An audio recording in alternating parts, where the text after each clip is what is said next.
Good afternoon from Whitehall, Arkansas. This is Stephen Lewis. I'll be talking today about freedom and liberty in early Western civilization. In early Western civilization, the ideas of freedom and liberty were closely related, but they were not identical. Both concepts dealt with the condition of not being under domination, yet they developed differently across the ancient and medieval world. In ancient Greece, freedom was often understood in political and civic terms. It referred to the ability of a citizen body to govern itself, participate in public life, and avoid subjection to a foreign tyrant or domestic despot. In Rome and later medieval England, liberty took on a more legal and institutional meaning. It referred less to direct political participation and more to recognized rights, protections, and status under the law. By tracing these ideas through primary sources from Greece, Rome, and medieval England, it becomes clear that freedom in the earlier Greek tradition was closely tied to civic participation, while liberty in Roman and medieval thought was more closely tied to law, order, and protected rights.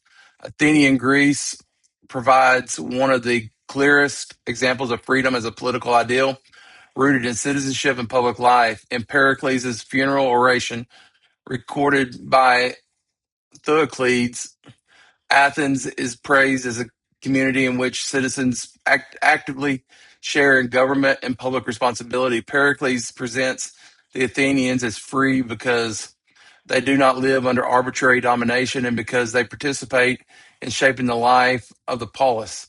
This idea of freedom is collective as much as individual. A city is free when it governs itself, and its citizens are free when they take part in that self-government. Freedom then is not merely the private ability to do as one wishes, it is the public condition of belonging to a self-ruling political community. At the same time, this Athenian freedom was limited. Women, slaves, and foreigners were excluded from full citizenship, meaning that Greek freedom was highly political but not universal. Aristotle's Politics deepens the Greek understanding of freedom by linking it directly to the structure of the polis. Aristotle explains that in democracies, freedom is often identified with the principle of ruling and being ruled in turn. This definition shows that freedom in the Greek political tradition depended on participation in the governing process rather than on a set of private rights alone. To be free was to belong to the civic body and to share in judgment and office, yet Aristotle also reveals the limits and contradictions of this concept. He treats citizenship as a restricted category and distinguishes sharply between free persons and slaves. Thus, Greek freedom was not based on the equality of all human beings, but on the privileged standings of the citizen class. The Greek conception was powerful because it tied freedom to civic virtue and public engagement, but it was narrow because it excluded many people from its benefits. Roman civilization shifted the emphasis from civic freedom toward liberty as a legal condition.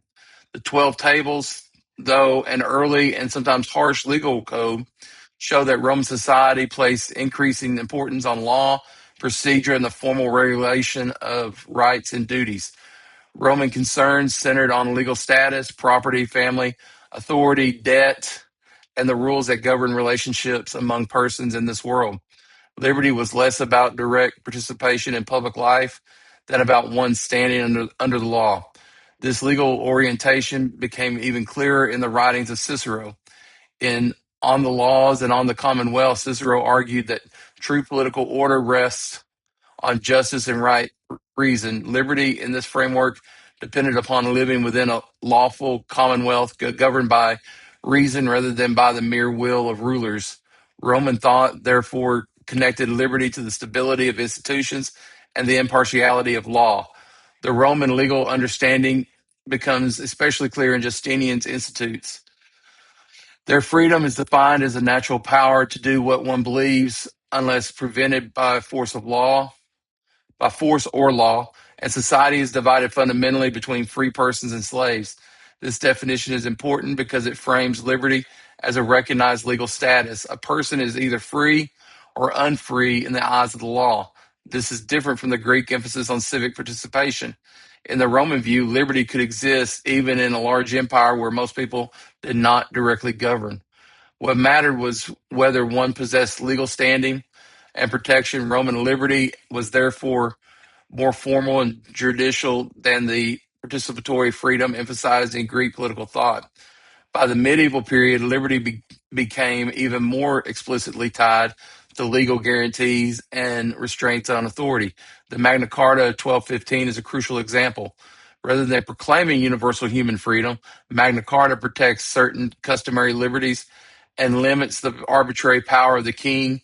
Its most famous clauses insist that free men are not to be imprisoned, dispossessed, or punished except by lawful judgment and the law of the land. Here, liberty means security under law. It's not democratic freedom in the Athenian case, nor is it primarily philosophical in the Aristotelian sense. Instead, it is constitutional and procedural. The significance of the Magna Carta lies in its insistence that even the ruler is bound by law. This marks a major development in Western thought. Liberty is now associated with due process, inherited rights, and institutional limits on power. Taken together, these sources reveal a significant evolution in Greek thought. Freedom was primarily civic and political. It centered on the active role of citizens within a self-governing community. In Roman and medieval thought, liberty became more legal and institutional. It centered on status, order, rights, and restraints on rulers. Freedom emphasized participation, liberty emphasized protection. Freedom in Athens meant sharing in rule, liberty in Rome and medieval England meant being secured by law. Although the two ideas overlap, they are not the same. Early Western civilization moved gradually from seeing the free person mainly as a citizen of a self-ruling polis to seeing the person with liberty as one protected within a lawful political order. That transition laid an important foundation for later Western ideas about rights, citizenship, and constitutional government. Thank you for your time.